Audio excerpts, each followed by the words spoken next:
Meditation today.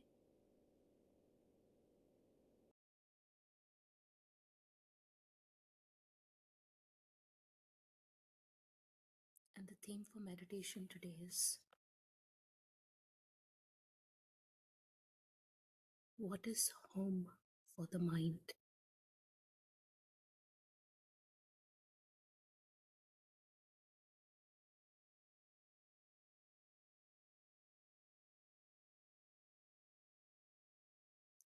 Are we really at home from a mind space?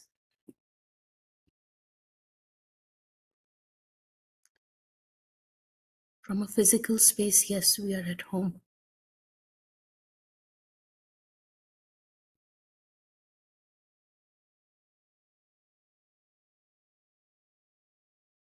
But what is home for the mind?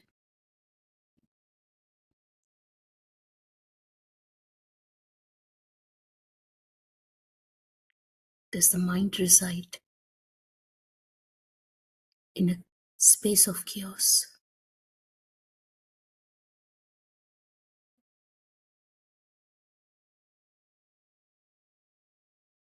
Or in a space of order?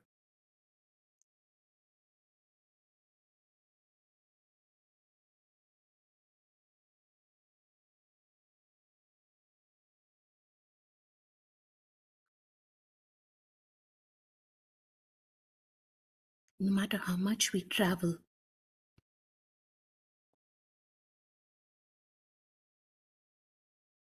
in the physical space,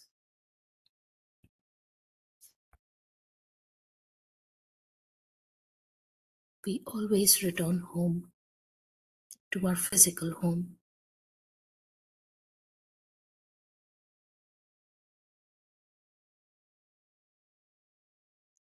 What does home offer us?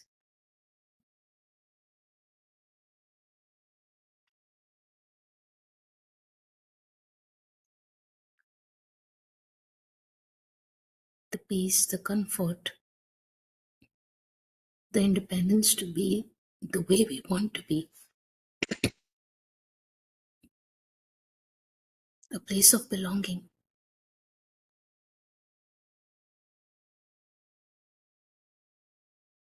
Do we have such a space for our mind? Do we have a home for the mind?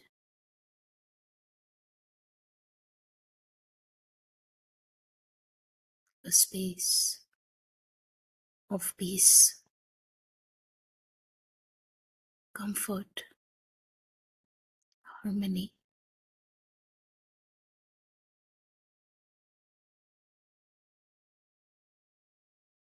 a stable, secure space.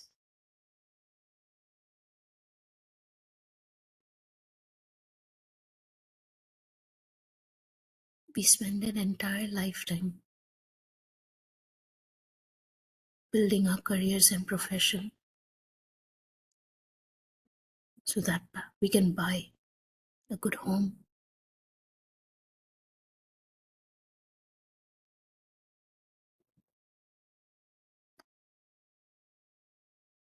But we do not even spend a fraction of that time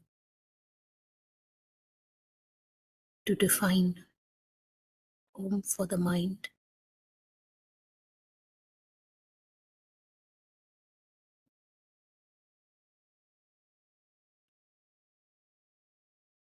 A very clean space,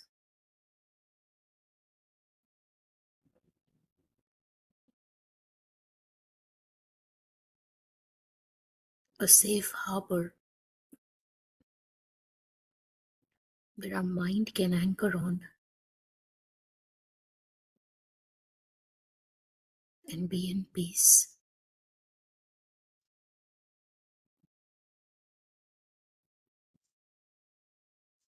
Do we have such a space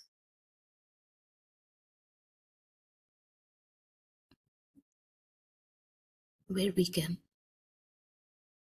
come and park the mind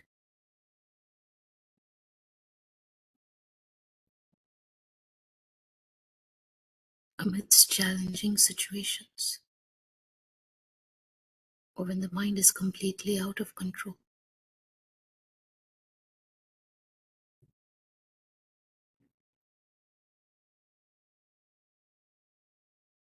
Have we created such a safe haven where we can steer our mind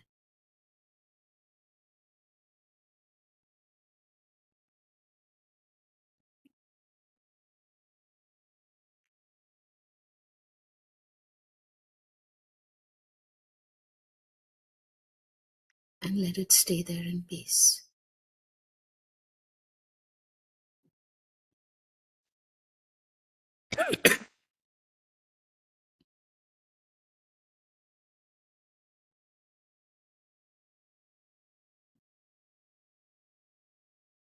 Unless we don't create such an inner space,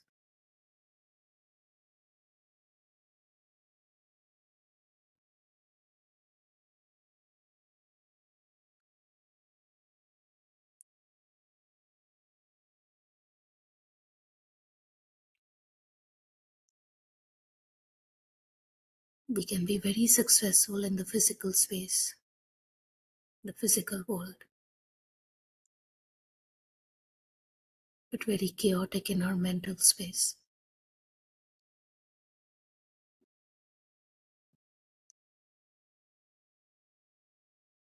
because we haven't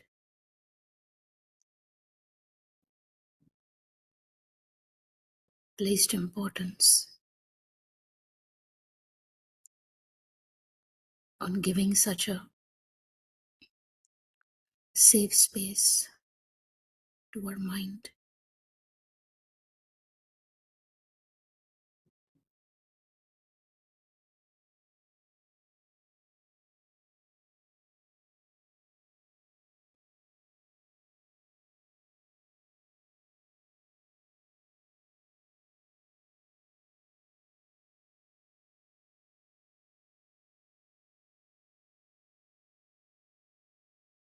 One such safe space is the image that we see on the screen.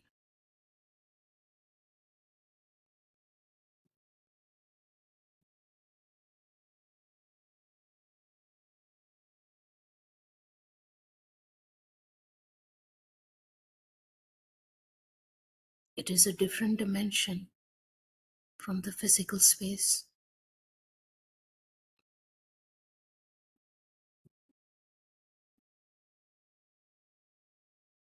It is called the supreme abode, the eternal home,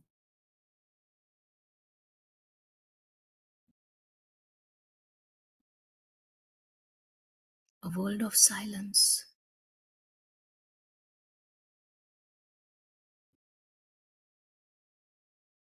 a world of peace,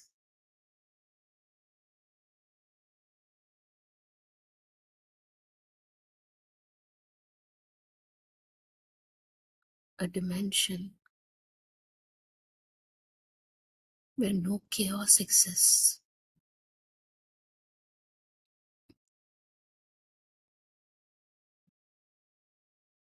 very opposite to what this physical world is.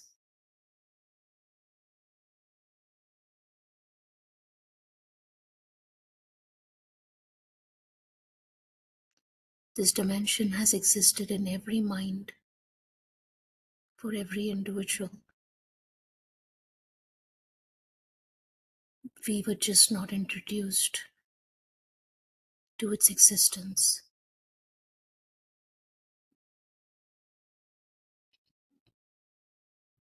and we never tasted the stability and calmness of this dimension.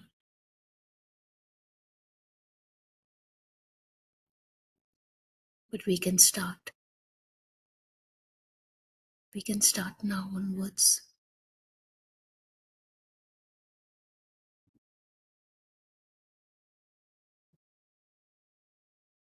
Image is just a reminder that this space exists in each and every one of us.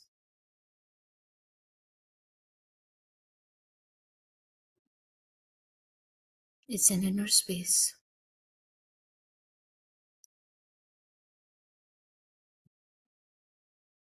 where if we only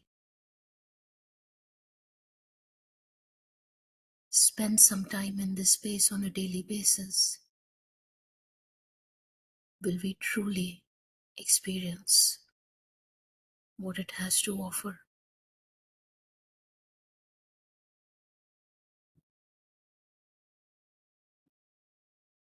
It is only experience that proves the existence of this space.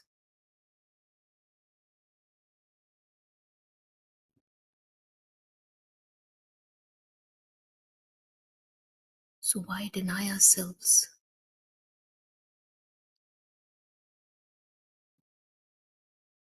from a safe space for the mind to live in for some time each day, so that we are not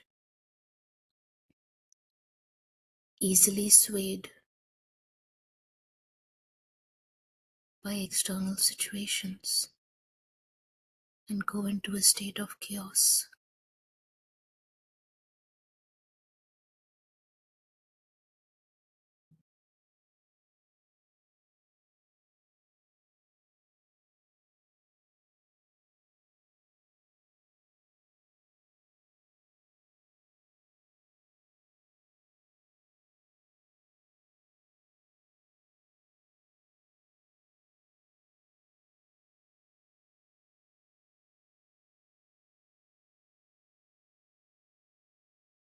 This is an unchanging space, forever stable, forever peaceful, an ideal place for the mind to relax in.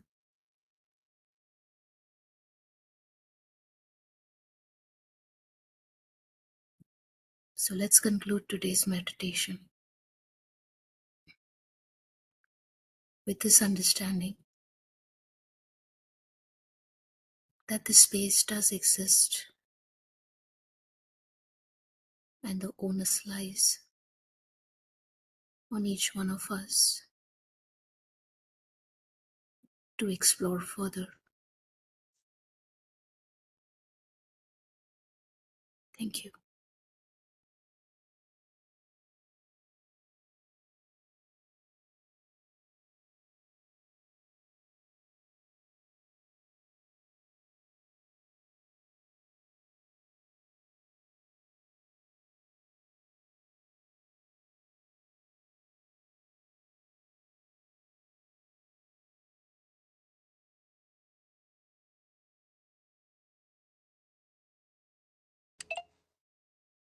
Thank you, Sister Raki.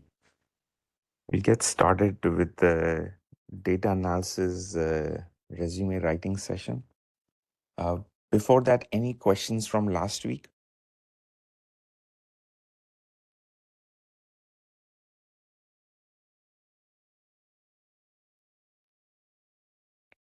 Okay. Does anyone remember what we discussed as the last mind empowerment technique? Please feel free to unmute yourself or put it on the chat.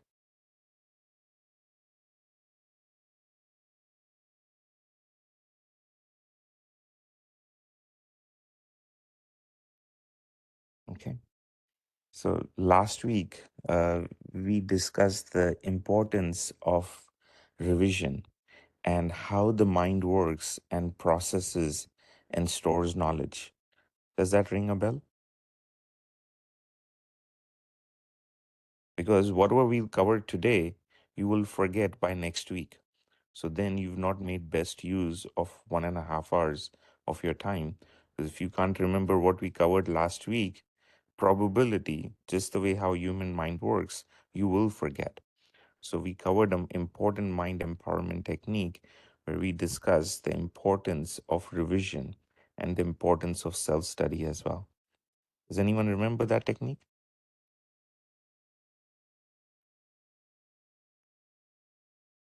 I need you to be interactive, please, because then that way I know you are able to hear me and what we are sharing is actually beneficial and making sense. So does anyone remember mind empowerment technique about the importance of revision? If you do, please type yes in the chat. If you don't, type no. That's fine. That's perfectly fine.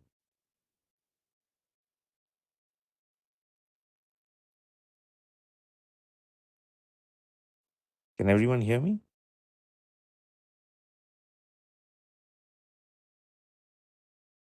Yes, yes. Okay, great, great. I just want to make sure uh, that's great. Okay. So, did anyone revise from last week?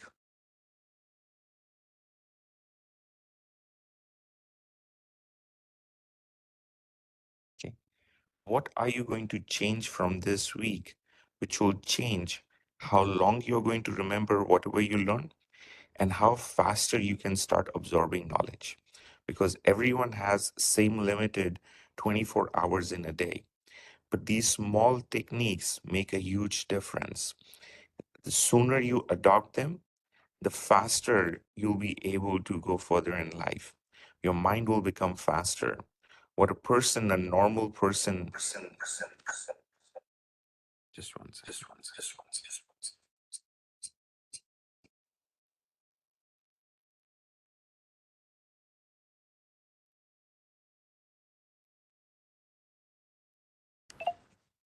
Are you able to hear me now?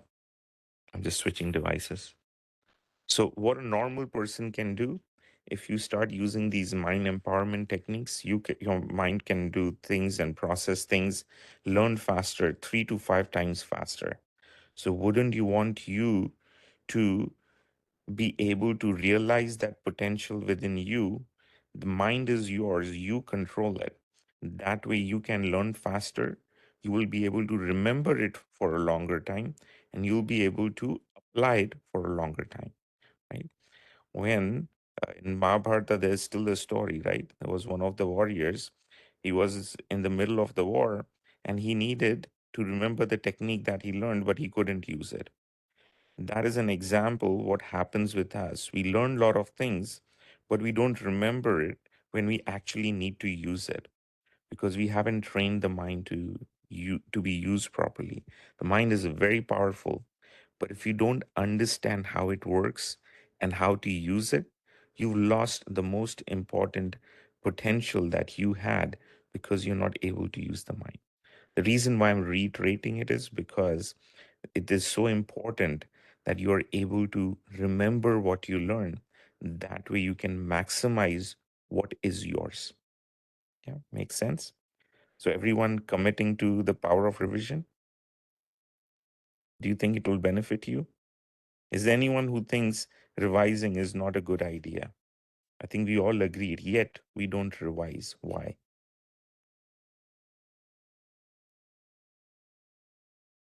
Because it's boring? Is that why we don't revise? Or we're just not habitual and used to it? Or is it because we've got other priorities? If you've got other priorities, then this is important for you. That's why you're spending an hour and a half on every Sunday. That's a sacrifice that you're making. You could be doing something else, but you chose to spend that hour and a half. So it is important, but then you lose the power and the importance and all the time that you invested in this hour and a half because you won't remember what we discussed today. And what we want to discuss today is going to have a lot longer impact, but you need to remember the techniques, how to write a good CV. But if you forget it, then y- you're not able to use it, right?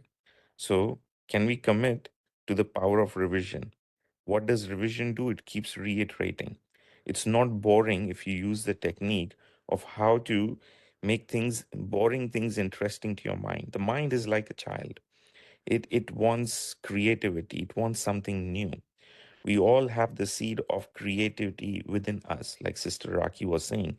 There are a lot of things that are there in the mind. We just don't realize the power and the potential of it. All of you are very creative. Your mind needs creativity. It needs newness in life every day, every moment. We get bored very easily. That's one of the reason why revision is so boring that we know it's important, but we don't do it. Agreed? So you have to come up with different ways to revise the same thing. One technique we covered last time is, I prefer PowerPoint slides. I put the most important points in a PowerPoint slide and I replay it. And sometimes I put images in it. Sometimes I'll put links to articles. That way, when I want to revise it, I'm just reading that link in that article. So my all the knowledge is organized in one easy place, but the way I'm acquiring the knowledge is in different media, different forms, because that creates something new for the mind, and the mind easily absorbs it because the mind needs newness. It needs something new and exciting. It likes images. It likes something colorful. It likes something which is animated. Otherwise, it gets bored easily. So try that out because it's very important. That I'll move to the class. So last week we had discussed, I think there were one or two participants who were looking for a job as a data analyst. Do we still have that participant on that call? If you can unmute yourself, please.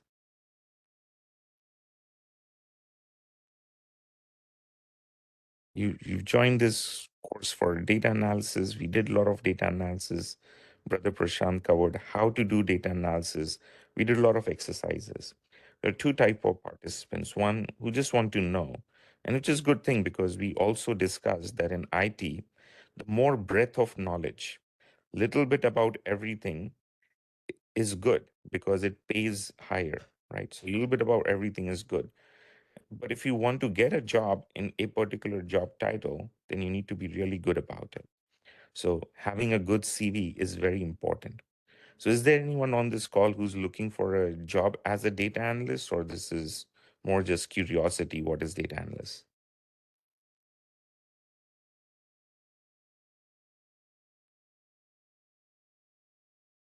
Yeah, hi Mukesh. I am Omkar. This is my first session here. Okay. So I am looking. for data analyst jobs. Perfect. Yes, Great. thank you.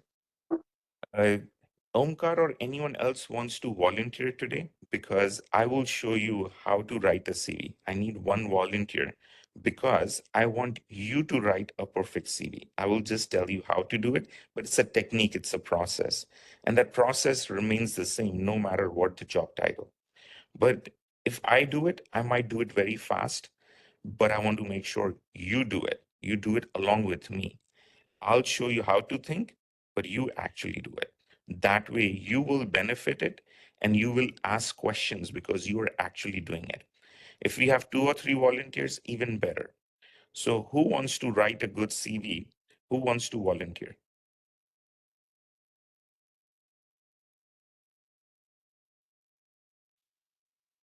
Yeah, actually, Okay, great. I have joined through uh, my mobile because of some issues with my laptop, so I don't know Yeah, how to because we'll be volunteer. opening job sites, we'll be capturing the keyword and doing a lot of things. Is there anyone else who would like to actually do it with me? Because when you do it, you will benefit right away. It's instant, like instant coffee, it's instant benefit. So you've joined this session to do CV writing. Let's do it right now. Who wants to do it right now? Because if you keep it for later, the mind will trick you. Say, yes, I will do it later. You will never get time to do it later. There'll always be something less important. And the mind will trick you, saying, yes, I know how to do it. I will do it later. 80% probability you will not do it. If you do it now, 80% probability you will have a good CV within a week. Those are the statistics. Usually that's how it works for everyone. So you've joined this session. I want each of you to get the most of this session, not just a feel good factor, but actually get instant benefit. So who wants to do it now? If not, I'll do it, but I would rather have you see the instant benefit of the technique. And it doesn't have to be perfect. You don't have to do anything. I'll just tell you what to do and how to do. You don't Hi, have to. Dr. Mukesh. Yeah, sorry to interrupt. Yeah. Sorry, who was Hello, speaking? Yeah, is that Ashish or who was speaking, or is it Nyan. I'm Dhyan? Okay. Dhaneshwar. Yeah. Yeah. Dhaneshwar, do you want to do it? Do you want to volunteer? Yes, if nobody is volunteering, I'll be happy to volunteer so that everybody gets benefited out of it. Yeah. Wonderful. Thank you. Yeah. Yes, So Mukesh, I can also volunteer. perfect. Yeah, 2 volunteers. 2 is always better than 1. Okay, so let's get started because I want this to be a sharing session, an interactive, collaborative session. There will be some tricks that you know, right? We're all going to learn from each other. There's no one in this room, in this virtual room, who's smarter than the other. We are all equal. We have the same mind. We just don't apply it, which gives us the impression that one is smarter than the other. Reality is not that. Reality is you have the full potential, you just don't use it, right? So let's start using it. Let's start learning from each other because I'm sure there's something I'm going to learn from you today as well. That creativity, that excitement that I'm going to learn something new makes me excited that I want to keep learning, right? So there's no one less or more smarter in this room. We all are. We just need to apply it. Yeah. So let's do it right now. I'll do a quick recap what we covered last week. What is definition of a perfect CV? What is, because the word perfect is flawed. We think perfection means black and white, right? But it's not like that. But in this context, for this context of conversation, what do you think is a perfect CV? What is your definition of a perfect CV? Because we are going to make a perfect CV, but we need to know what does it even mean. So take a guess. Right or wrong doesn't matter. We're all here to share. So there's no such thing as right and wrong. There are no perceptions. We're all equal. We are sharing. So anyone, what does perfect CV mean to you? Because then once we make it, we'll measure it to see, Is it perfect? Dr. Mukesh, the perfect it should be, in my perspective, is first it should cover, all your experience and all the like professional details, plus as well as importantly, key aspects like key skills or keywords for the role you are looking for. It should cover both the things. It should be, second point, it should be precise enough to highlight the aspects of the role you are applying for. Perfect. Yeah, that's a very good definition. Because what is a CV? A CV is basically showcasing you. People don't know you, right? They don't personally know you. They look your CV. So it creates an impression about you. And we discussed you have only 30 seconds, maybe even less than that, for anyone to look at your CV and create that impression. 30 seconds. They don't know you. They don't care to know about you. All they care is, are you the best candidate for this job? The recruiter actually has only one question in his mind when he's interviewing you. Are you the best candidate for that job? In order to derive an answer for it, the interview is asking 10, 15, 20 questions. But there's only one simple question. Are you the best candidate for the job? If you can make it easier for the recruiter and be able to help him answer that question, then it's always easy. Many times we say an exam is difficult because we don't know what questions are coming. But if you know what question is there, you can prepare for it better, right? Same as the life. We don't know what questions, what situations come in.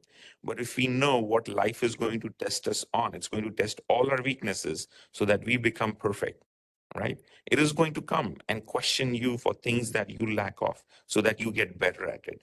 So you have to start looking at challenges as opportunities. Same way in the CV, right? You have to create that impression that you are the best candidate for the job. That is the question. You need to answer it. How? And as Ashish was saying, it is those right keywords. So when I say, as an example, we're going to use data analyst job title as an example. The technique applies to any job, right? What are the keywords that are critical and needed for this job? So first part of the CV is creating this mind map of keywords. The technique which I'm telling you, just to give you a sense of confidence, it's time tested and proven.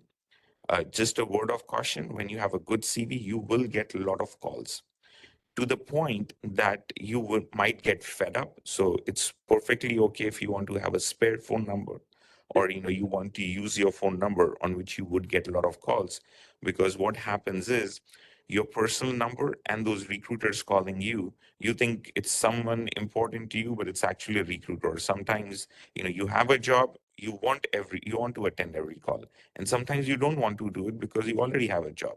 But these CVs, they have legs. They go on a job portal, someone has subscription to it, they'll take a dump of it. They'll download all those CVs. Then when those requirements come in, they will start calling you. So they would probably have an outdated CV of you, but they have a copy of it and they will call you after 3 months, 6 months, 12 months. Whatever the phone number or email address is there on it, they will use that. And if you have a good CV, you will have a lot of keywords that are in the demand. So you will keep getting hit again and again to the point where you will get frustrated saying, what did I do? Yeah. So just want to caution you, because one of the problems everyone has is, I'm not getting enough calls. I'm looking for a job, but I don't get many calls. Anyone saying anything? Okay. If you're not speaking, Suraj, can you unmute yourself, please? नाना को बोल दो कि वही लेके चले जाएंगे. Akshay, can हाँ, you mute Suraj, please? नाना के संग. Thank you. Yeah. So just be cautious. If you need to create a separate email, that's perfectly fine. You can create, but create something professional, please. So because people are creating an impression, if you have a non-professional sounding email, it instantly creates an impression that you're not serious about the job, right? So create a professional sounding email. It doesn't, you always need to be aware about fraudulent activities as well. So don't give away all your personal details to a stranger who's promising you something for nothing. So it's a fine balance. For example, I use just my first name. I don't use last name. When I'm putting my date of birth on the job websites, I create an offset of 1 day. So if someone calls me and says, your date of birth is this, I know it's not a real date of birth because it's offset of 1 day. So I instantly know they've got it from the job CV website or they've got it from some websites. So you have to sometimes use these tricks so that way your privacy and your credentials are not being sold, because a lot of the fraudulent activity occurs because they will get your details from these job websites, because people tend to put every detail, every accurate detail. So these are good data mining sites for stealing your credentials. So just be aware as well. You don't have to use your full last name, right? You don't have to use your real email address. You can create something, like dataanalyst.ashish@gmail.com. Perfectly fine. Yeah. Because, no one cares about the last name anyway. It's just a name to address you. That's all they care about. And this has nothing to do, oh, I lost my last name or anything. No, you didn't lose it. You just didn't have space to put it on your email and you're protecting your privacy. Yeah, so just be aware of it, because it has happened with me many times. People steal the details and they will call, but I know instantly because the date of birth is wrong. And when you are actually applying for the job, you can correct it at that time. Say, sorry, it was a typo. Anyone can understand that. Okay. So we need to make, so what I was telling you, this technique is time tested and proven. I've been using it for the past 15 plus years. I get too many calls, and getting a job is never a problem. The first step to getting the job is getting the number of calls. If you don't get the calls, you won't get that job, right? Applying for a job is like being a farmer and sowing the seeds. If you see how farmers work, they won't put one seed at one particular plot. They have a tractor and they will put multiple seeds, because one of those seeds will germinate, defy gravity, and become a plant. But not every seed will do that. Applying for a CV is exactly the same way. If you think you're going to apply for the ideal job, which is ideal for you, and you will get a call, no, not going to happen. If you want more calls, where you want to be in that state where you're flooded with calls, you have to keep applying. The more you apply, the more people are going to get a copy of your CV. After 3 months, after 6 months, they will start calling you. So if you need a job after 6 months, apply now, because after 6 months, the number of calls will keep going up. A good thumb of rule, whether you have a job or not, at least plan for 3 interviews in a year. Repeat, write it down, revise this point, very important. Whether you have a job or not, you should plan for 3 interviews in a year. Can anyone guess why? Isn't it a waste of time that I already have a job? Why should I give 3 interviews in a year? Not one, not two, 3. Why? Yes. So, Dr. Mukesh, in an IT industry, the technologies keep evolving every single day. And as though we have a job in our hands currently, we must keep ourselves updated with what is happening in the market and what the market is demanding, so that I keep myself updated. I know where do I stand and what the market demands, so that I can bridge this gap anytime if needed in my current job. Perfect. Yep. So one of the benefits of applying for jobs is that, as Dan was saying, right, the market is changing. In general, every 4 years, there's a cycle, right? Last week, we covered the peak of technologies and the hype curve. So yes, things are changing every day, but not what is changing every day impacts your career. The average cycle is 4 years. Once in every 4 years, there will be a new technology disruptor. There'll be a new version of .NET or some new framework which will come and will force you to adapt and learn. And if you don't, you will be obsolete. Now, many times people say, well, this is not good because I have to constantly keep learning. There is no profession where you don't have to update yourselves. If you are a lawyer, laws are constantly changing. The government is changing the laws. You have to refresh yourself and see it. If you're a doctor, you have to read about research papers and learn about new surgeries, new medicines, and you have to keep you updated. So if you want to be the best in your field, no matter what your job title is, you have to keep yourself updated. So in general, which technology to invest and how frequently? Once in every 4 years, you have to learn one major new technology. If not, you are making yourself obsolete. IT is like riding a wave, surfing in the ocean. If you want to stay on top of things, you at least need to know what's going on. One of the best ways to know what is happening in the job market. Last week we discussed there's something new in the job market. Should I start learning on it right away because everyone is so? Well, the best way we discussed is create a CV, right? Post that CV and see how many jobs you get. We did a keyword last time. Only 40 jobs came for Gen AI, but Gen AI is hot in the market. Should I invest in it or not? I think you should. So we have a class next week to talk about it. But in general, a good CV will help you test the waters. Know, is there a demand in the market? How many calls am I getting? And what questions are being asked? You will, whether you pass or fail in the interview is not important. The fact that you prepared for it, you applied for it, the experience you will get by just giving the interview is your reward. The outcome is not your reward.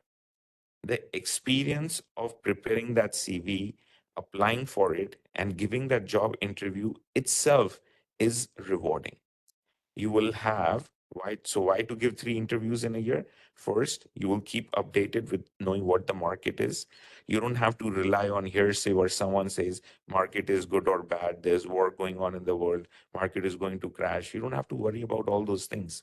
You will know firsthand how the market is doing.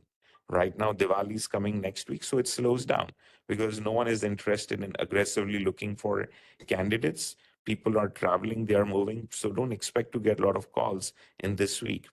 1 week after Diwali, when people come back from vacation, yes, calls will pick up again. So there is cycles, but once you start applying for it, it's cyclical. You will get used to it. Yeah, so don't worry about it. Be a farmer, keep on applying, you will get the calls. Don't think about how many jobs did I apply. No, don't measure success based on that. See how many calls am I getting. If I'm not getting calls, means I don't have the right keywords on the CV. Yeah. So we'll talk more about it, but let's get started, right? We want to create a mind map of CV, of the keywords that we want. Okay. So what is a mind map and how do I create it? Yeah. So mind map is nothing but the list of keywords that need to be on your CV. Okay. So how do we define what are the best keywords? Example for a data analyst job. So Omkar, Ashish, not Omkar, Dhyan and Ashish, let's do one thing. Go to any of the job portals websites, Naukri.com or timejobs.com. Okay, these are the two I'm aware, but I'm sure there are others. Those who are in India, they would know better. But those are the two I use. If you're in US, I use dice.com. If you're in UK, there is jobserve.co.uk. If you're in Australia, there is Reed, R-E-E, R-E-E-D dot co.au or something like that. If you type in Reed, that's fine. If you're in the Gulf, it's gulfjobs.com. But there are too many, so you don't have to remember it. Just type the country's name and put in that jobs, and you will find where a lot of the jobs are posted. There's indeed.com almost in every other country now. So which job search engine to use? Every country depends. I use dice.com in US. Okay. Any questions so far? So if all of you can open, Ashish and Diana showing it to you how to do it, but if you do it, you will have instant benefit. So let's open any one of the job sites and put in the search keyword data analyst, and tell me how many is the number of jobs are there. If you have a few thousands, which means it's a good skill set to have. There's sufficient demand in it. If you have jobs like less than 100, I mean, the demand and supply ratio is skewed. The demand is not there. But when the supply is less and demand is there, then of course the pay is high. So it's always about that balance.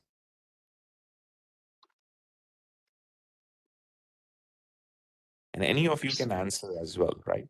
How many data analyst jobs did we find? 15,000. Okay, not Yeah. bad. 24,000, Manjeet. So Manjeet has found a good website because he's finding more jobs in it. Manjeet, which website did you use?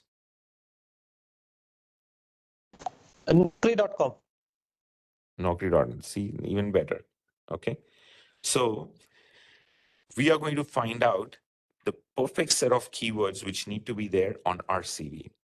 How do we determine the perfect keywords? We are going to use the job listings to determine that. Now, you might say, well, can everyone hear me? Just want to make sure I'm audible. Yes. Okay. If not, please do let me know. Put it on the chat window. So, what are the keywords, right, that will get you those jobs? So the way these job search engine works is every job has a list of keywords. Many of you would be submitting your CV onto the job portal, Naukri.com and so on. Your CV is shortlisted based on the keywords, and which keywords that job search engine is using to shortlist your CV is based on the job keywords that are there in the posting. So all the way the job search engine works is it's extracting keywords from the job posting. It's taking those set of keywords and yeah, no specific location is fine because we just want the keyword. So it doesn't matter what location. So what it's doing is it's matching your CV based on the keywords. If you don't have the right keywords, your CV will be ranked lower. So the lower your CV is ranked, which means you'll be on 10th page. And no one is going to click on the 10th page. You need to be in the first page. Ideally, you need to be in the top 5 CVs. You will definitely get a call. So how to be in the top 5 CVs? Well, you have to trick the system because you know how it works now. It's doing a keyword match. It's doing a keyword match and scoring your CV based for that job posting. Yeah. So you're going to determine what are those keywords. I can determine based on my knowledge, but because we are doing this and this applies to any job title, we are going to use those job titles which are there on those job boards, get the keywords out of it, right? Create a mind map of it. And then we are going to create a CV which will have those keywords. So when you have that CV and you post it, guess what? You will be ranked higher. Make sense? Yeah. The trick doesn't make sense, like why we are doing it, how we are doing it.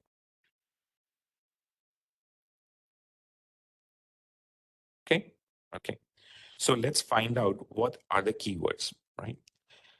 We've taken the course in data analyst, so we know some of the keywords would be, right? There are two types of data analyst. One, who are analyzing their data and then visualizing it. So sometimes you will see they would want a Power BI analyst or some reporting analyst. We're pretty much creating the reports. So a Power BI analyst is also a data analyst because all they're doing is using a reporting tool like Power BI to visualize the data. So there'll be few jobs which are those type. There are a few jobs which are more about, SQL heavy, although that's an old way to do it, but it's a lot of SQL queries. So you will see the word SQL, SQL, structured query language. I'm assuming you all know what is SQL. If not, don't we hesitate to ask what is SQL. We can cover it in 2 minutes. Yeah. And then the skill set that we discussed in this course was Python using pandas. So we want to focus on those jobs and want to see, because that's our strength. We learned that. what are the specific keywords that are needed for a data analyst job that's using Python. We saw a sample CV last week, and we determined there were actually only 2 sentences in it in that job title. We want a lot better CV. We want 30 sentences. Now, many times the challenge is, how the hell am I going to create 30 sentences? I struggle writing 2. How am I going to create 30 sentences to put in the CV? Well, we'll show you how to do it. We are going to use these job postings and extract sentences from it and put it in your CV, because automatically the keywords will match and you would have those perfect CVs for it. So what we're going to do is, we are not going to only create a mind map of the essential keywords. We are going to copy and paste sentences from these job postings. Okay. So would any of you be able to share the screens? Because I'll show you how am I extracting the keywords. So if anyone wants to share the screen, and we'll shortlist which job postings to focus on. Now, some job postings are horrible. They don't have much details in it because the recruiter is lazy and they just want to get the posting out. And some are very detailed, but the actual job is very different from what posted, because the person who's posted is also done a copy and paste. So that process continues. They will ask for 10 things, but only 2 are required on the job. So that happens many, many times. So a good balance is, they'll just put exactly what they want. And if you have it in your CV, you will get the call. So anyone wants to share your screen and show what you're seeing on the screen, and we'll go through the job posting, copy paste the keywords and those sentences. Yeah, I'm sharing, Dr. Mukesh. Okay, great. You can just call me Mukesh, that's fine. Because the reason Is is, my screen visible? yes, because Yeah. the reason is, I don't use that even at work, because it creates a barrier. Okay. So if you have a specialized degree or anything, we don't want to create that barrier at work. So it's very good for, if you've got certifications, your degrees and everything, it's very good for the CVs, but not good at the job, because then people think you're extra qualified, you're extra smart, and it creates that barrier and you're not approachable then. So having these job titles and the prefixes and everything is good for CV. It's very good for CV, but in actual, it's not good. So it backfires it. So don't use it at work, because it creates that distance, and you don't want that distance. So same here, we Sure. don't want that distance. So Mukesh is fine. Yes. Okay, so good. Okay, so let's look at, I'm going to look at the second one right away, because I know what kind of CV I want to prepare. I want a data analyst job, which is using Python. This person made it easier for me because he's put Python in the bracket, because there are a lot of different types of data analyst. The CV I want is for data analyst Python. So let's click on this data analyst Python. I don't need to care the location, the salary, nothing is important for me, because I'm not applying for this job right now. What I want is the keywords and the sentences. So my objective is very clear. I want the keywords and sentences from the job postings. So where this job is, which countries, doesn't even matter. Yeah. So let's click on the second one. Yeah, I already done it. Is it visible? Not yet, but I can see on the screen, you'll see it says written below, Advanced Excel, Object-Oriented Python, Programming Python, Statistical Tools. Why do you think that came up? Oh, just a second. Yeah. Is everyone able to see what I'm seeing? Okay, yeah. So you saw previously what it did was, it extracted those keywords, and it's actually showing you what keywords it's going to use, right? It's using those keywords to do a search for it. So, okay, so let's go down, right? We're going to see jobs and I'm not going to see whether it's remote and how many opening. That's not my goal. So I'm going to be very goal specific, because I've got limited time. Within 1 or 2 minutes per job posting, I need to extract the keywords and the job sentences. That is my goal. So where this job is, how much it's paying. It's good if you want to know, how much the pay is. So do I need to invest in this technology? If it's paying 2 to 4 lakhs per annum, definitely not. It's a low paying job. You need to make at least 10 to 12 lakhs per year minimum. Anything less than that, you're wasting your time, because even a fresher makes that much nowadays. So if with zero experience, those who don't have much experience, that is the minimum. Those who have experience from other fields, you can become a project manager, 25, 30, 35. You can become a program director, 35, 40. IT is very financially rewarding. A lot of jobs in it. It's a very stable career. So you're in the right place by choosing to go into IT. A lot of opportunities. Okay, let's come back and see. Okay, so I'm going to read out loud and I'm going to quickly finalize which keywords and sentences I need. How do I know that? Because I've done this too many times. So it will take you some time. That is okay. The more you do it, the faster you will get. So don't worry about, oh, how am I doing it fast? No, no comparison, right? But I'm just showing you how we do it. It takes me approximately 1 minute per posting. But for you, you want to see what is the job market, where are the job postings and everything. And you're doing it for the first time. So it'll take you time, right? So it's perfectly okay. So I'll slow down and I'll do it slowly with you. So that way you are reading and I'm reading at the same space. But once you get used to it, if you know how to read upside down when you're reading simple, you can read a lot faster as well. Okay. So let's see. ESG, I don't care. That's domain knowledge. Okay. Ingest, process, analyze different. Okay. So here they are saying what kind of data they've analyzed. So I need to make a keyword, right? I want to make sure in my CV, I put the specifics. What type of data did I analyze? Did I analyze financial data? Was it climate?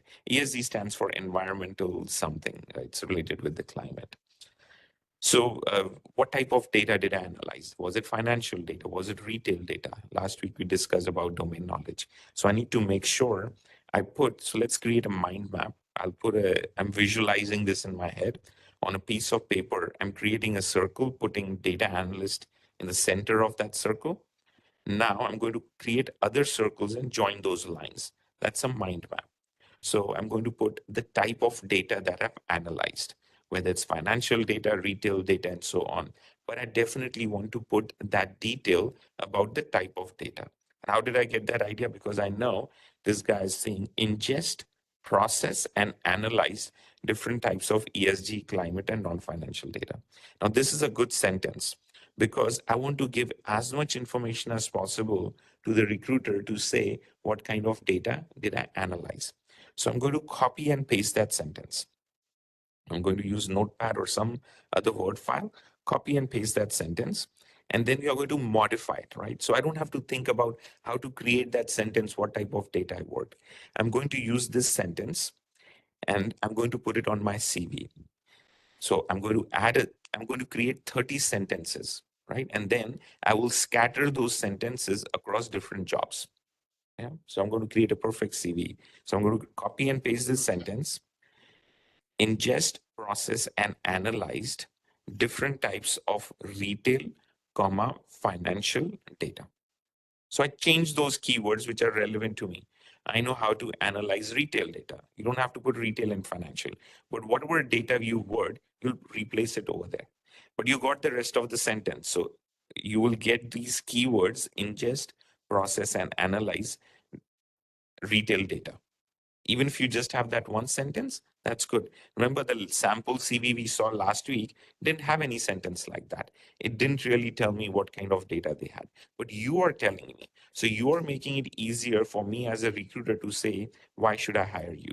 You are detail oriented. You're a good analyst. By looking at your CV, I know I need to talk with you. I have to give you a call. Making sense? Yeah. Yes. Okay. So let's copy that sentence. Yeah, that's a good sentence. So developing, testing, deploying, and supporting backend systems related problem. That's not really relevant to what a data analyst does. Yes, but knowing CI/CD, you've written some Python code, you need to deploy it into production. So CI/CD is important, but this sentence is not good because it doesn't have the keyword CI/CD. So in my mind map, I need to create another circle, CI/CD, and connect it to that data analyst circle. Then can you do that, or put it on a paper? We'll take a picture and share it with others. So Yes, I'm just putting it on a paper. Yeah. So Yeah. I'll just repeat so that I'm Yes, please following do. you, Mukesh. So Yes. the first circle I have drawn and I have written data analyst in that. And now Mhm. the second circle adjacent to that, I have written now CI/CD, Yes. continuous integration, continuous development. I'm connecting both with the arrow. Yeah, Correct. Yeah. Perfect. yeah, The reason why yeah, we do it, because there will be so many jobs that we do, you will get lost. Did I cover this or not? So yeah, having that yeah. mind map will clearly tell you these are the skill set that I know. These are the keywords that I don't know. I'm not good at CI/CD. I don't even know what is CI/CD. So I need to read and learn about it because someone in that interview would potentially ask for it because 30% of the jobs are asking for it. So now you are indirectly even preparing for your CV. You're preparing for your interview while you're making your CV. You're going the reverse way. Right, Yeah. right, right. So that way, Yes. your chances of success are maximized because you're very focused. You know exactly what is going to come in that interview. You're prepared for it. You don't have to worry about how am I going to prepare, what questions will come. You already know what questions will come because you're doing it the reverse way. Okay. Mm-hmm. So let's look at the third one. Provide analysis in a timely manner for decision making and sales. Yeah, it's a good fodder sentence if you want to fill up your CV. You can put it, but it's not a great because it's not really telling me. Everyone who wouldn't want your analysis done in a timely manner, right? Everyone wants done in a timely manner. So it's nothing, it's not a great sentence, but sometimes I keep uh, out of the next 30 to 60 sentences, if I need to fill up, then I can do it. So how big should be the CV? That's like the number one question. How many pages should I have in my CV? And I'm sure all of you will have different answers. How many of you think CV should be one page?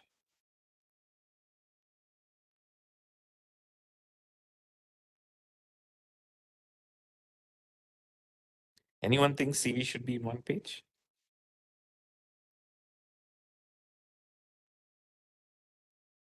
Come on, guess. Right, wrong doesn't matter. You can chat in the type window. You can put it over there. How many of you think CV needs to be one page? Because that's what everyone says, right? When you're graduating from college and everything, they'll say 1 or 2 page CV. And that's why students struggle to get the jobs. It's a myth. It's a flawed logic.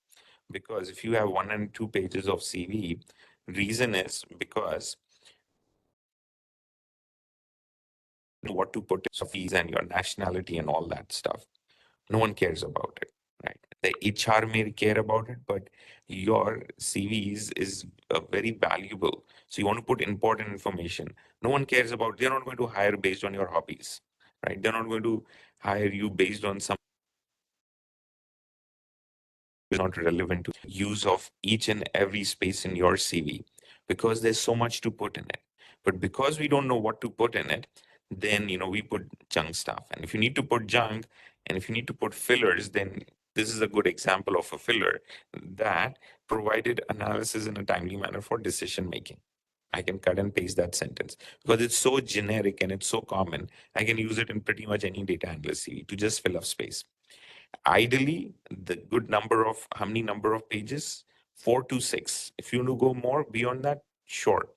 But you need two versions of CV at least. One which is 4 pages. 2 pages is okay if it's packed with information. But if you're a beginner and there's not much and you're just filling up space and everything, then you need to really use a lot of sentences to fill up. And this is a good example to fill up space on your CV. So it doesn't look blank and empty, but it looks there's stuff in it. So this is a good filler sentence if you want to pad up your CV and make look that you are like you're born as a data analyst, experience as a data analyst, then you can use these filler sentences. Yeah, thanks, Manjeet. Yeah, it's environmental something. No, that is correct. It's used by it's used in finance because there are a lot of investors and a lot of funds which will not invest if it doesn't have ESG. It's not good for the environment, it's not good for the society, and it's not well governed.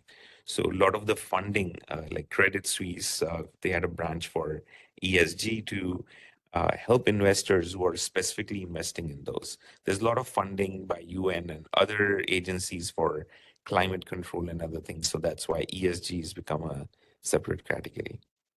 Okay. Third sentence, support validation of our upcoming products and services. That's very specific. That has nothing to do with data analysis. How would you validate? That's a specific type of data analysis. So I'm just going to take one sentence from it.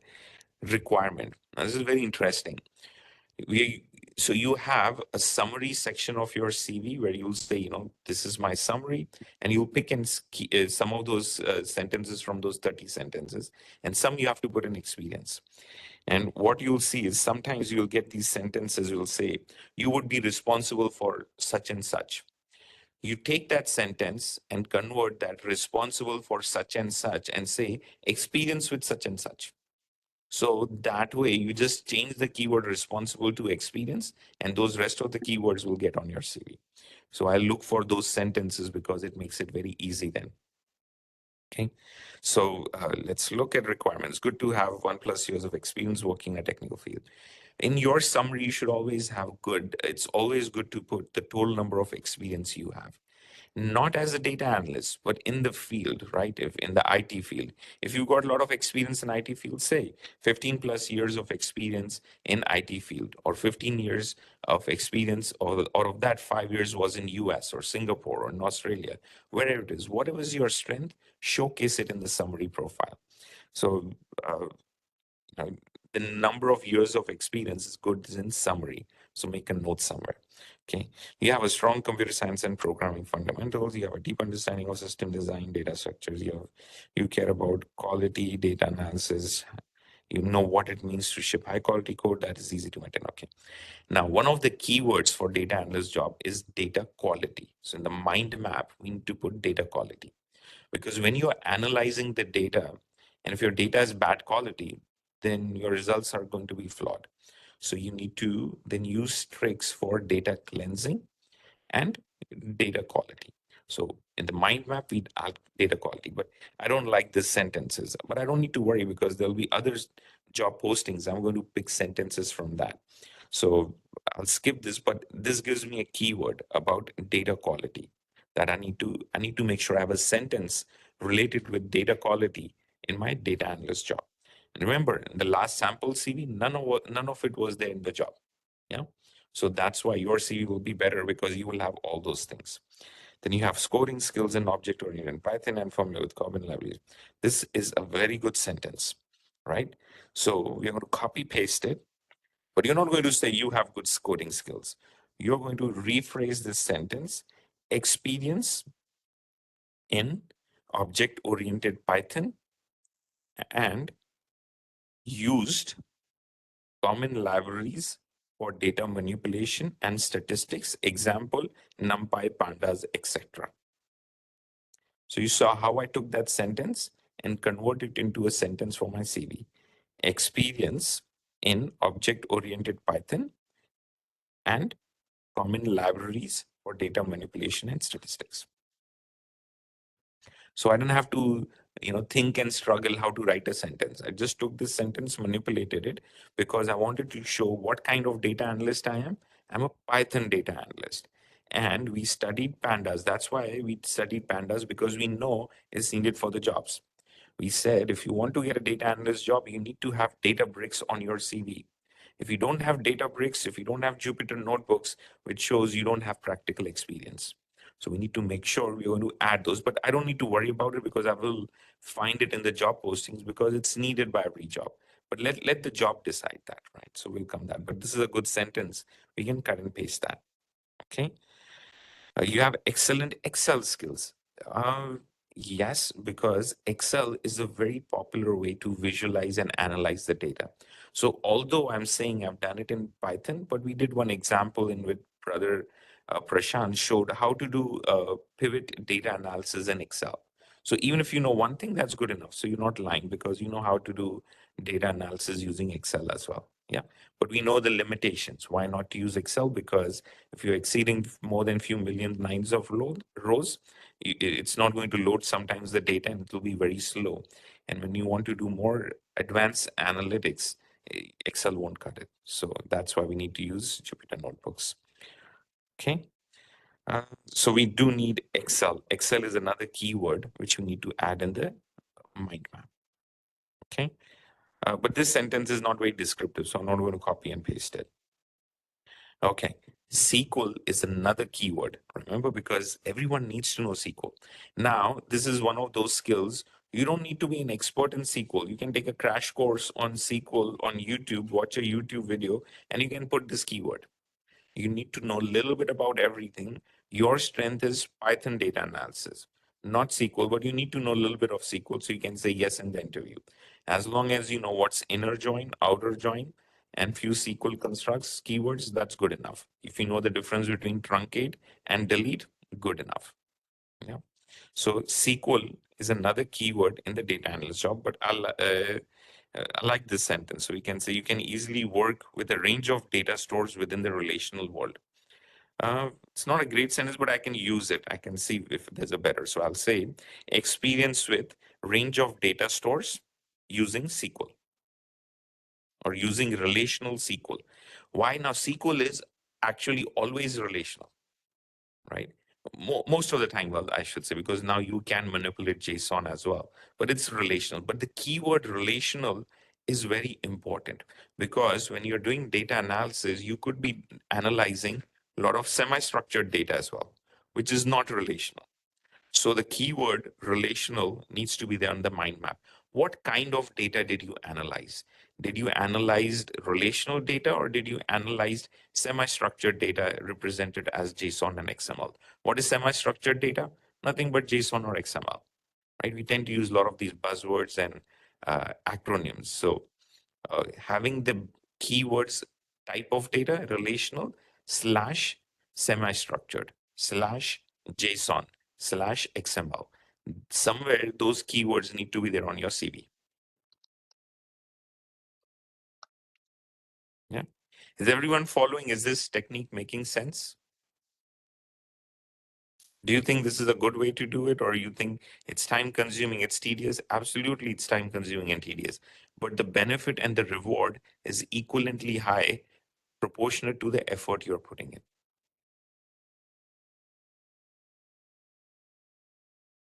Is everyone following through? Is it making sense? Mukesh is making very much Yes. sense, and it's not even time consuming. It's specifically, targeting the expectations and mapping it to your profile. So I think it's a shortest way to do, Yeah. data matching profile. Yeah, I've proven and tested it. It works wonderfully. I've shared this technique with others. It just works. So you just have to trust it sometimes and you'll see the benefit it yourselves because you will have a lot of depth in your CV. You are exactly saying what kind of skill set you have. Same thing, whether you're project manager, data architect, doesn't matter. The technique remains the same, but you have to do it to experience the benefit of it. Okay. So I'll keep moving further down. Feel comfortable. Mukesh, Yes. Mukesh, I would like to add one point from my experience. See, normally, whoever is making their CV, they'll try to put it what they know and probably kind of profile from their perception. They'll put the keyword. Like, Yeah. if they don't know the data cleaning data, so they'll try to put that, even if Yeah. they don't do. But what Yeah. happens is that Exactly. they need to follow both the profile or the JD the recruiter is posting and it's Yes. coming from the the person who needs it. There are the keywords or the expectations are imbibed over there. So you need to pick that and create that version instead whatever you feel. Knowing. So it's a kind of extra thing getting into their expectations. Matching to your profile. Yeah. Absolutely. Okay. So let's see. Feel comfortable in configuring and working in cloud environments. Let's put cloud as a keyword that you have exposure to cloud and you've worked with cloud because every company, no matter what your job title is, everyone uses cloud. So there are recordings in AWS. If need be, we can do another cloud training session again, but we spent few months on cloud. So everyone should have cloud on your CV, whether it's Azure Cloud or AWS or GCP. But make sure you have a cloud on your CV because it's definitely going to improve the ranking of your CV. right? So I would add cloud as a keyword as well. Yeah. And then you can say experience configuring and working in AWS cloud environment or Azure cloud environment. So let's be specific instead of being vague, because this one is vague. Okay. Your experience with large data sets, absolutely very important. So you're going to say experience in analyzing large data sets. Now, it would be good if you specify the size as well. Large data sets exceeding 100 GB. Good enough. Throw a number. So it's very specific, because when I'm reading the CV, I'm saying, yes, experience in large data sets. And you're saying, because if someone who hasn't done it, they'll be hesitant to put that. But someone who's actually worked in it, they will say, yeah, I've worked with 100 GB data set. Now, practically, if you want to work with 100 GB data set, it'll be good to do it in the cloud, because Excel won't even load that file. And you would need to use Jupyter notebooks using Databricks, and you would load that data. And there are a lot of open source data sources which are more than 100 GB. So you're not lying technically, because you actually can actually do it. How long would it take to do it? Maybe 1 week to try it and test it out. But this key sentence will be very powerful and make you instantly stand out. So I would definitely copy and paste that sentence. Experience working with large data sets. And if you want, you can specifically put those data sets as well, in what type of data sets they were and how big they were. Okay, if you can scroll down further. Yes, I'll do that.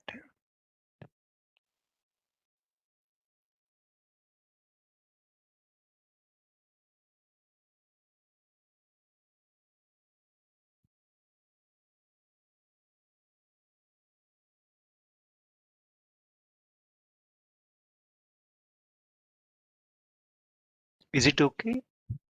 Yeah, if you can, I think it's not scrolling down. Maybe there's a lag or a delay in it. If you can scroll down further, please. Yeah. I'm actually at the end of the CV.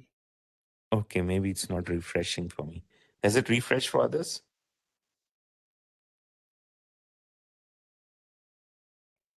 I'm unable to see. Okay, maybe it's not refreshing for me. So I think, having a good understanding of statistics is always good. I mean, you should know what is linear regression. Everyone did it in college. It's nothing but, it's a classifier. It's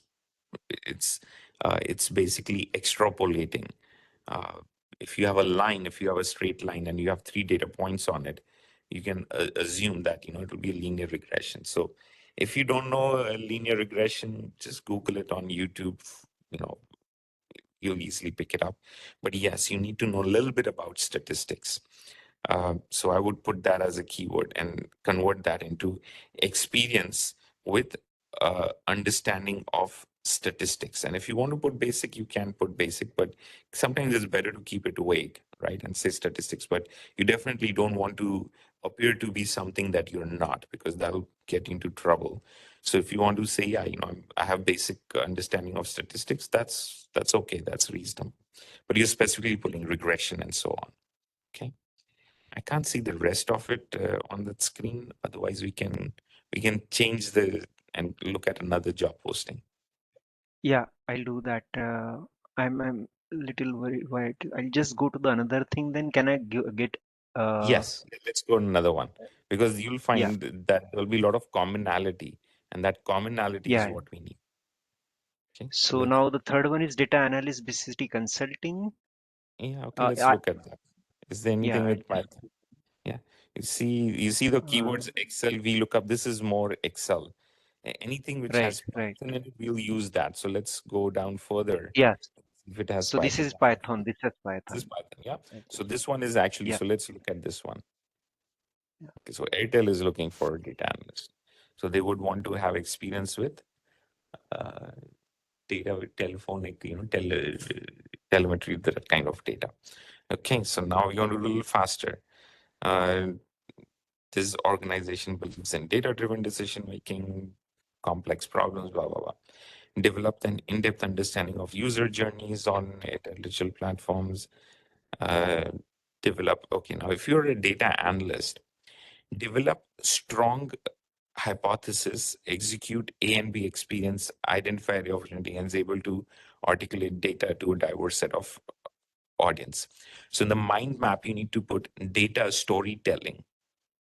Yeah, you're telling a story, what happened with the data. So that's a good skill set. So I would definitely copy this sentence, develop strong hypothesis and everything. And I'll say experience in developing strong hypothesis, executing A/B experiments, identifying area of opportunities, and articulating data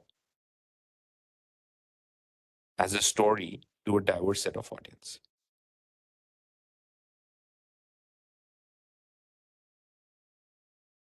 Yeah. So you saw how I'm taking sentences, because now I got these keywords, hypothesis, and all that. Automatically, I got it. Dr. Mukesh, can you please repeat experience in developing Sure. strong hypothesis, executing? Experience. So you copy and paste that sentence, and then we'll modify it. Yeah, You don't have to type everything. yeah. So experience in developing strong hypothesis, Strong hypothesis. Yeah, which is there already. Executing, right. instead of saying execute, I'm saying executing A and B experiments, identifying areas of opportunities, and articulating data as a story to a diverse set of audience.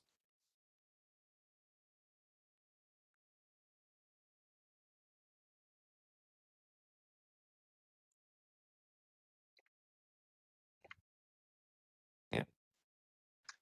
Another keyword is metrics, because all we are doing is, you have these key performance indicators. You're deriving some metrics from your data. So end-to-end ownership of key metrics, work with respective product owners, blah, blah, blah. This sentence, I don't like it. It's not descriptive, but I need to make sure I find a good sentence related with metrics. Okay. Then work cross functionality to define problem statements, collect data, build logics to create. Yeah, this is good. So I'm going to copy paste it exactly as it is. So see, every sentence, every job CV is giving me good sentences. So 30 what I can easily create 100 sentences and then pick and choose which are the best ones. Or I can do an initial scan of these job postings and then say, oh, this job's like sometimes I get a job posting which is perfect. It has all the keywords and it saves times. Blindly copy and paste it, because I'm not applying it that time. I know I'm going to apply it 3 months later. By that time, that job posting would have gone, but at least I got the keywords. I got those sentences, and then I can use it and apply it. And then you get too many hits. So this technique works. So this sentence is also good. Work cross functionality to define blah, blah, blah. Right? So I'm going to rephrase that.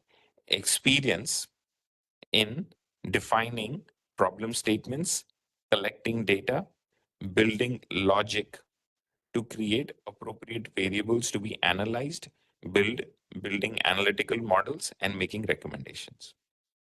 So you see how I'm taking that sentence, modifying it with slightly here and there, and putting on a CV. In less than 1 hour, how many keywords and how many sentences did we create? I didn't have to think and write. It's very easy to create even 100 sentences.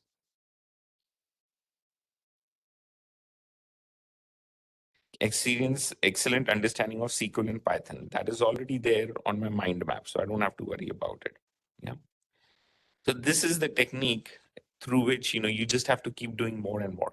Now, because of time constraint, if you had time and if you want to stay, I can stay longer. But the technique is the same. It's just going through it. It takes few hours, but it's the same technique. Do you want more? We can do it more.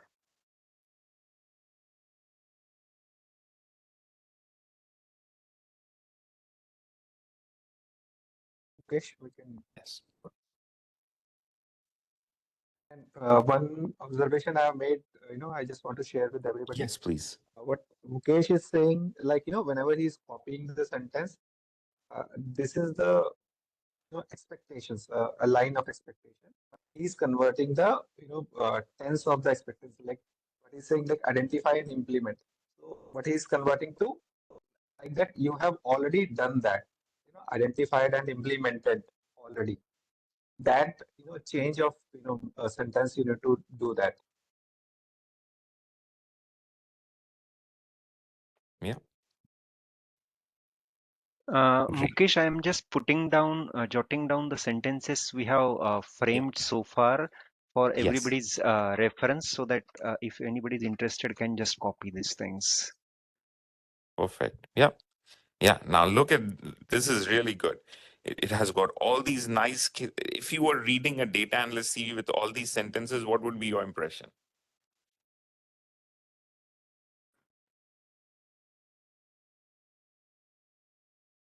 They will think you've actually written it. But Yeah. it's all in an impression. This looks very professional, right? I mean, anyone who's got even these many sentences in it, they will get a call. We are talking about 30. You're like exceeding expectations. You're like now an ideal data analyst because you've got all the keywords and you can match it. Look at any random job postings. You will have all the good keywords in it. You're identifying the data sets. You got pandas, you got Python, you've got already, even this is good enough. And I didn't have to type it and write it, right? Just shifting the words here and there. And you need to have action keywords. Doing it, I've done this, experience in doing this thing, experience in defining, experience configuring. These are like action words, like you're actually doing it. I can visualize it, feel that this person has a lot of experience.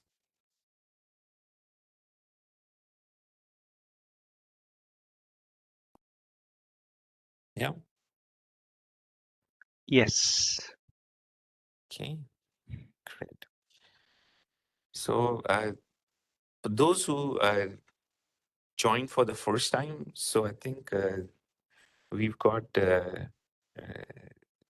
Is anyone who's joined for the first time? Aditi, you joining for the first time, right?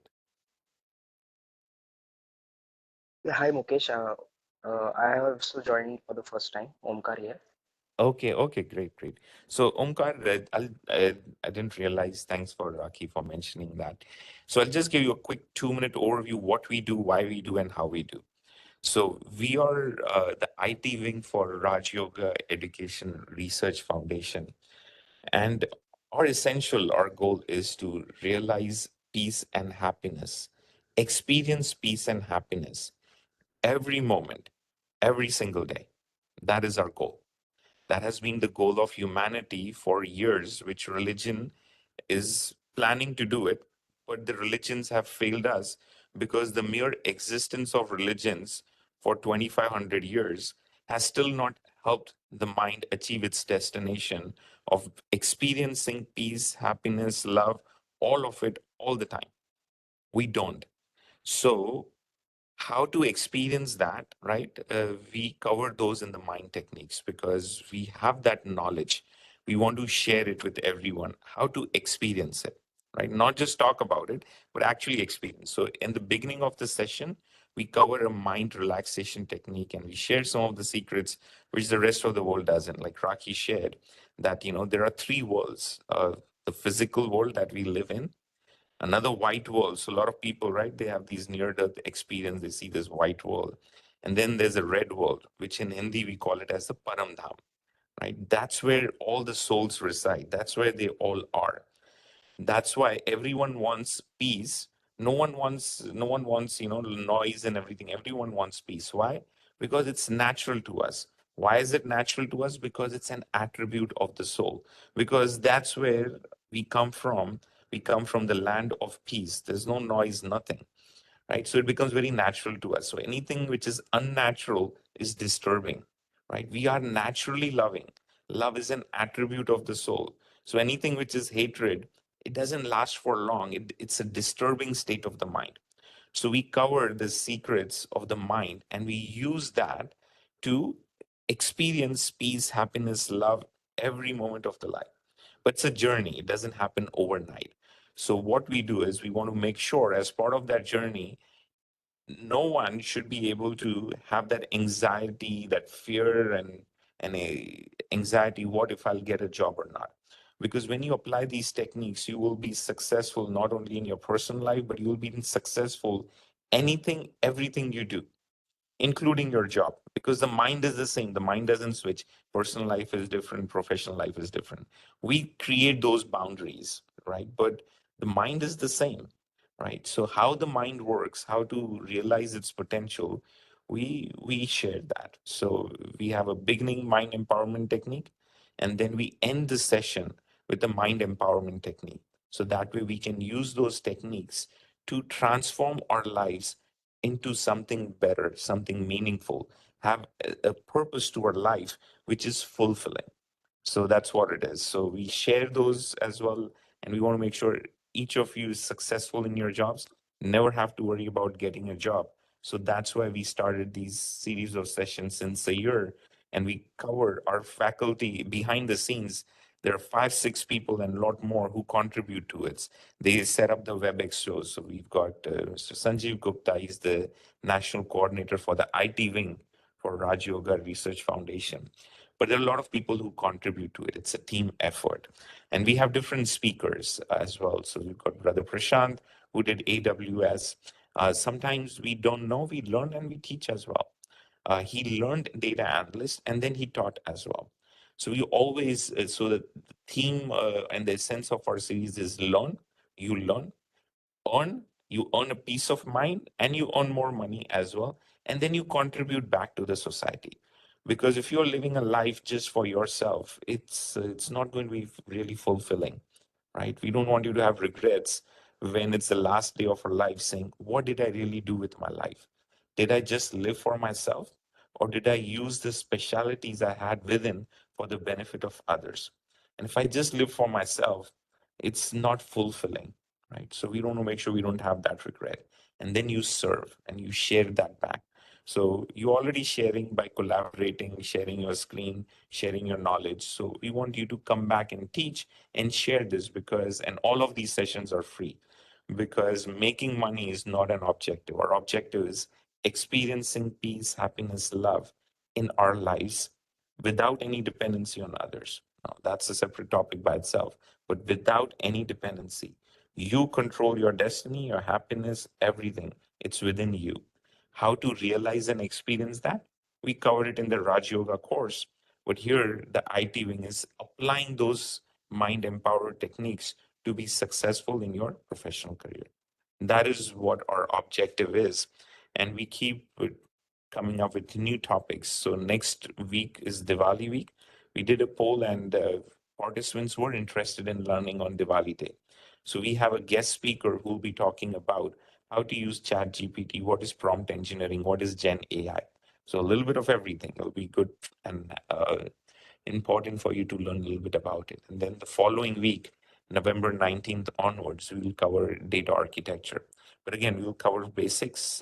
I'll talk about what is architecture, what does an architect do, and dive deeper into what is data architecture, what does a data architect do. Make sure all the keywords that you would prepare, you've covered about it. We've covered it in the class and you can talk about it. And why data architecture? Because it's very highly paying as well. It's very financially rewarding as well. And everything you do, it's all about data. So even if you're not planning to become a data architect, it still helps you. So that's what we do. Any other questions? Otherwise, we can have Sister Rakhi. She's on the call to share another mind relaxation technique. Just one question, Mukesh. Yes. So, from my little experience, sometimes we have to put some keywords that we are not well equipped with, and we may encounter some questions about them in the interviews. Yeah. We have to put them just because the CV should be selected. But like, is it a good practice that, and we can convey that I'm not very good in this particular topic, or like, how should we deal with such situations? Very, very good question. I'm glad you asked. So use your weakness as a strength, right? So many times, there will be some keywords, exactly you said, we're not comfortable, we don't know what it is, but it needs to be there on our CV. So what I usually do is I'll invest an hour in it, right? Just to get familiar so that I can talk about it for 2 minutes. If I need to be able to confidently talk about it for 2 minutes, I need to spend an hour in it just to get the concept for it. If the recruiter goes into depth, stop the recruiter then itself. Say, look, I don't want to waste your time and beat around the bush. That's all I know for right now. However, right, we talked about confidence. Confidence doesn't come with knowing everything. Confidence comes that you know how to get to the answer, but you don't need to know all the answers. So say, I know this much. However, I'm very confident that, if it is relevant to the job, I will spend time and make sure I know a lot about it. That attitude, that you are willing and confident to learn it and you're very honest about it, is very valuable to any company. And if they don't value it, they're not a good fit for you. So you can use that to your advantage and say, talk about it so that, one of the things the recruiter is always verifying is that whatever you put on the CV, is it true? Because many people will just put on it and they don't know what it is. So don't do that. Make sure you spend the time to understand that keyword, watch a YouTube video. YouTube has almost everything. Learn that, spend some time so that you can talk about it. And if they get into the depth of it, they say, I don't want to beat around the bush. I don't know. But if it is relevant to the job, I'm very confident and comfortable that I'll be able to do it because I'm going to go and read about it. I'm a quick learner. I'm a self learner, and I will do everything, anything needed to be successful at the job. That is confidence. Confidence is not you knowing everything, but you are appearing confident because you said those words. Does that make sense? Yes, absolutely. Thanks a lot, Mukesh. Yeah. Yes, and also I want to thank you for explaining me the big picture Yeah. and the ultimate goal from this wing and how things work. Thanks a lot. Yeah. See, I'm just an instrument, right? You were destined to get it, if not me, someone else. So we always thank the supreme intelligence, the supreme power, for giving us, making us capable that whatever he's given, we can share with others. Right. So thank you for that supreme intelligence to giving us the mind power to be able to effectively use it. And if we can use it to help others, then it's doing what it's supposed to do. So thank you for the supreme intelligence to make us capable enough to share with others. Hi, Mukesh. This is Sunita. I had one question, if you still have time. Yes, sure. Yeah. Like suppose, like I have experience, many years of experience in different portfolios, handling different, completely different portfolios. Like HR is also there, IT is also there, operations is also like that. So then making a CV, one CV, suppose I'm applying for operations job, then so how should I approach that, Yeah, so you can Like put I in cannot post summary. multiple CVs. Yeah, no, Huh. absolutely. So what you have to do is you have to make a generic one, which you Hmm. will say, you've got all that experience because that is valuable experience. You don't want to throw it away. But Hmm. many times what we do is we get emotionally attached to the things that we've done, and then we forget that what we've done, is it relevant to the job? So you can condense it and put it because you never know. It may be relevant to the job, but we don't know. But make sure it's not taking up 60% of the space on your CV. Keep it 3 words. It's okay to put it in the summary profile, and then whatever is relevant, you can put it in the bottom of your CV. So if anyone wants to really look about it, you can put it on page 3 or page 4, but don't put too much emphasis on it if it's not relevant to the job, because then those keywords won't match up and you will be ranked lower. So always customize the CV based on what is needed for that job. uh, for example, I have 10 versions of the CV Okay. because every job I'm applying, I want to make sure I'm the ideal and best candidate. There's no one like me. So how can I be that ideal and best candidate? I have Hmm. to fine tune it, but not make it so specific so that it looks manipulated. There's Okay. always some relevant experience which I have, but the keywords are what makes it. So don't use the job sentences for which you're applying. Don't do that. It won't work. So like, for example, if you are applying to Airtel and you use those job sentences, it will look terrible. Don't do that, right? Yeah. I'm assuming you're not applying for that, and this is the example that we covered, right? So don't take sentences from that same job posting and apply it to that job posting. No, make it generic, but the keywords are there. And then when you apply for it, it will be relevant and, 30, 40% other experience you have, which is good. right? Which shows diversity in your experience. So use it to your advantage. And if they So say, that oh, this tell us will, more like, if about I'm it. applying for a particular job, then I can customize it. If I'm just Yes. posting on a portal, job portal, and Yeah. anyone who suppose somebody needs an HR or whatever, so Yeah. then the keywords, whatever keywords, whichever like two fields I'm interested in, those particular keywords I write fully and in details, and rest Yeah. tone it down or something like that, no? Yeah, absolutely. Sometimes what I do is I apply for multiple job postings. All I Hmm. do is create multiple email addresses, and then one would be for data architect, one would be for other architect, right? So Okay, that okay. way I can have 3 or 4 different CVs because the CV is tied with an email address. Because when the Okay, job search is searching for, it's not looking for your name, it's looking for the keywords. So okay. it's perfectly okay to have 4 CVs published with different email addresses, and then you can pick and choose. It's like A/B testing, right? You're seeing which one performs best, and then you can remove other CVs as well. Okay, So okay, you can okay, use that okay. That's a as good well. idea. Yeah. Yeah, so you can play, see which version of the CV gets you maximum calls, Mm-hmm. and then keep that. So usually I'll keep one which is like 6 pages because I want maximum number of keywords in the CV. So I need that many pages because I have so many sentences. So I will put that because I get hit on almost every job. But when I'm applying, I'll use the condensed version and I'll make it targeted and everything. And now I've done it so many times. I've got like 10 versions of it. So if someone wants retail, I'll create a retail version of it because I've worked in 10 domains, just like, as you said, you got diverse experience. I worked in Yeah, retail, I worked in blah, blah, blah. But if I worked in retail, they don't care what my finance experience is, but I'll just put experience in finance and other things. But in my CV, I'll put all the retail experience.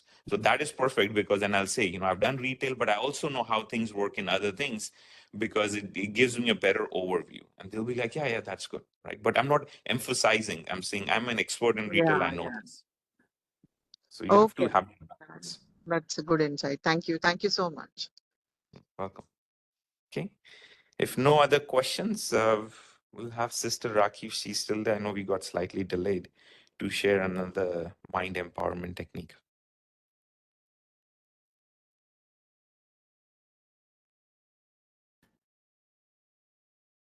Good evening once again, everyone. Our theme for mind empowerment today is sovereignty, self-ruling.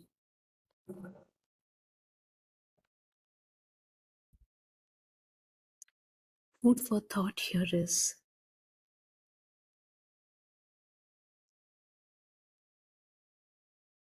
a person's behavior, is an external situation,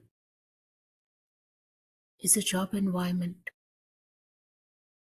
is a professional status, financial status, personal relationship status. Does that rule our mind? Does that determine our state of mind? If yes,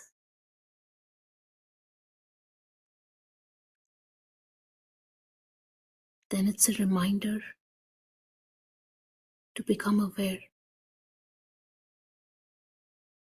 that we've given that ruling power, that sovereignty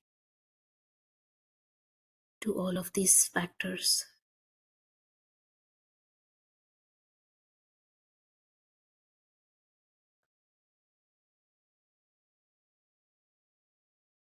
Which means the inner kingdom of my mind and how I feel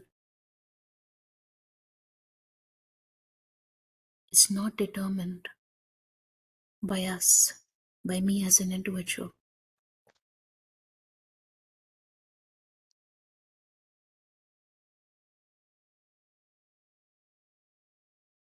but is determined by something external to me.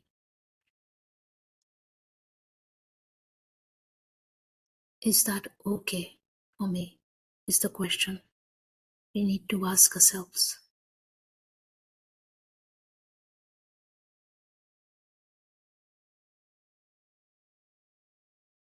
is it okay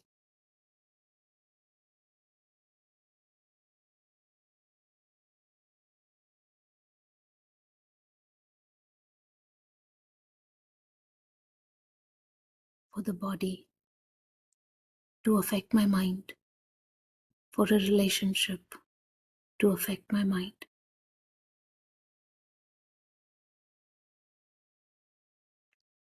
for economic conditions to affect my mind, social conditions to affect my mind,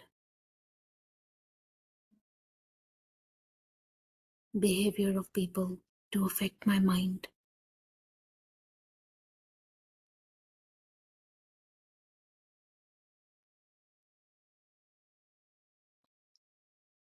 They will naturally affect my mind. But am I okay with that?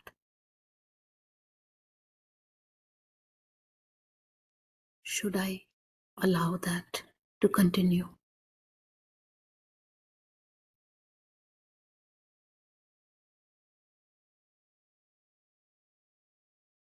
Because it can stop. The moment I realize, the moment I am determined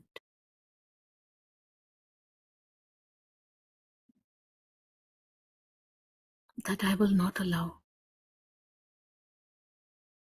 every small, every big thing to rule my mind,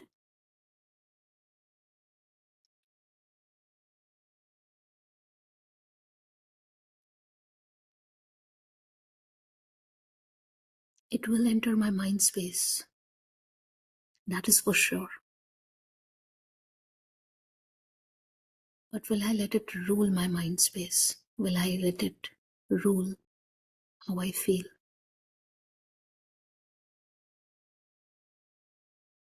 Is the biggest question here.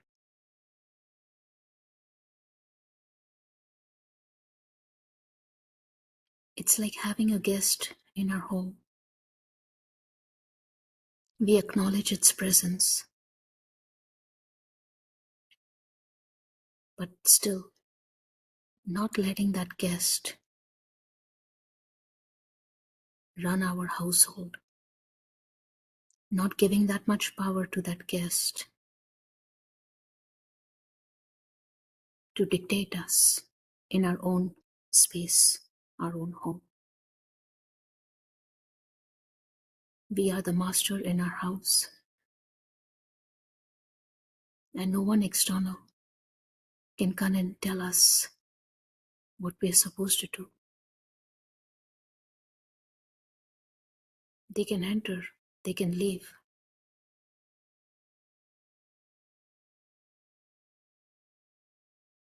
The presence is acknowledged, and that is the limit of power we give to a guest in our home.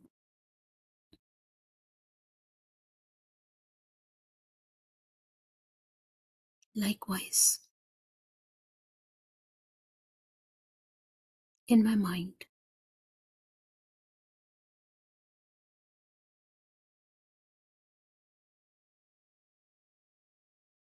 all of these things will enter.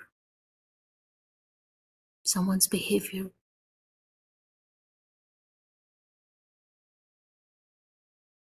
economical impacts, social conditions,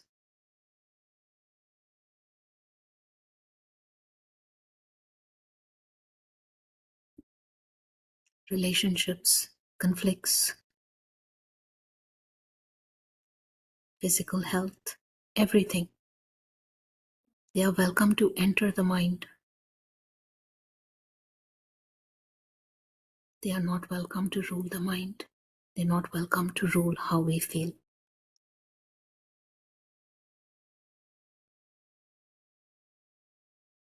So when we say stop, means stop, means no situation, nobody has the power to dictate how I feel. I do not give that power to anyone or any situation.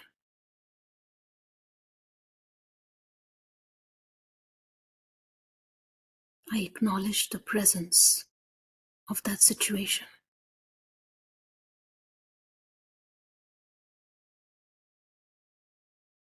I cannot pretend that the situation is not there.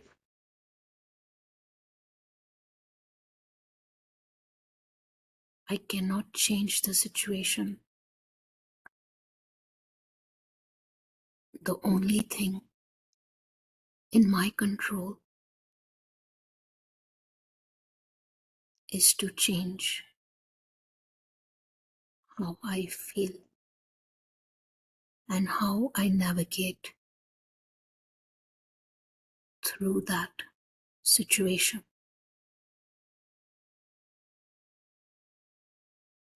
While it plays out what it's meant to play in due course of time, I will not be a victim to it.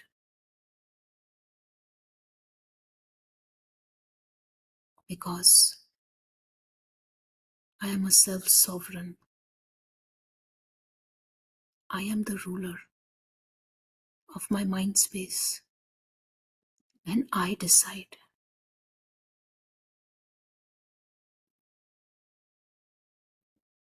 when to stop being affected by anything, by anyone. That power no one can take from me. That decision no one can take away from me.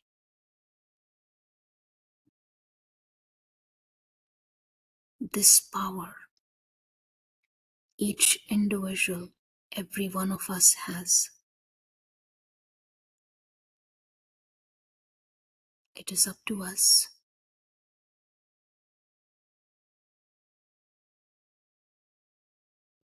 to exercise it.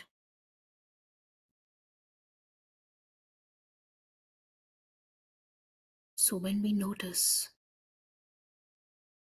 that our mind,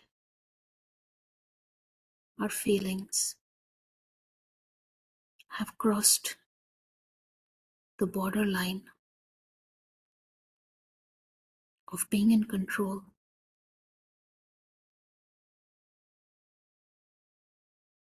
and are being derailed by someone, by something,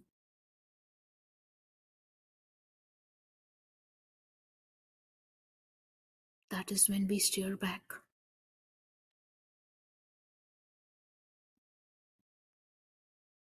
Steer back into our boundary. Steer back into being in control. Because now the whole situation is in our mind.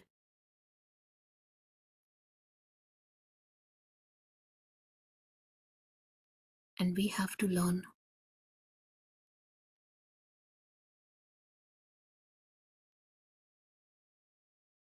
to accept the presence of the situation, but not give it our time and energy and attention to overpower myself.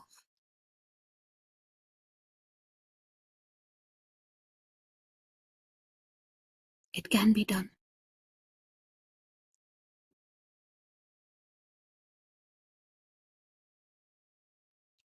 It's just a shift in perspective and outlook on how we want to deal with these foreign aspects that enter our mind space. Even our physical body has an immune mechanism to fight viruses, to fight infections.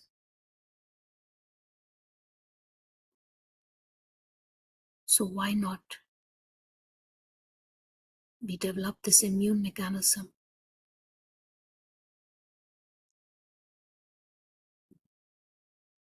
to reject anything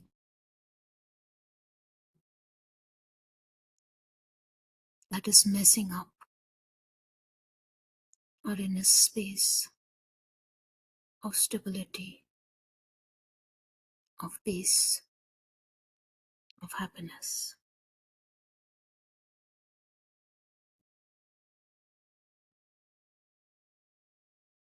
It is we who decide how clean we want to keep our mind space.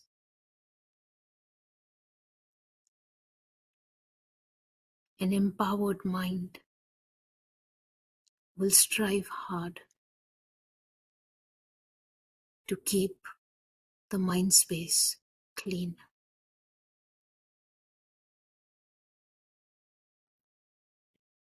And wipe off, erase anything that doesn't serve us, that doesn't make us feel good.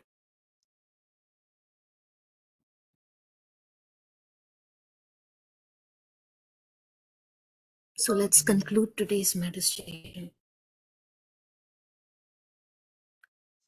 with one thought, that I am solely responsible for how I feel. It is I who decide how I feel, not anything else, not anyone else.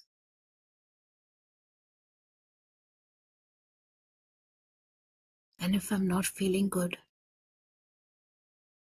I have to empower myself, uplift myself to becoming aware, to realize that I am allowing myself to feel this way.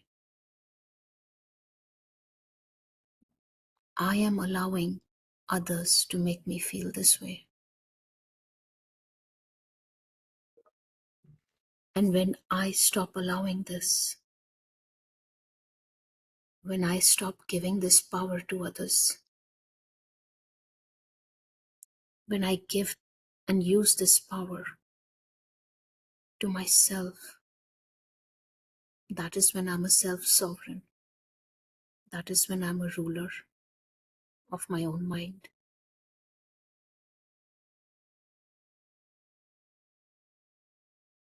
So the same mind that is our enemy, that works against us, the same mind will become our friend and help us feel good at all times.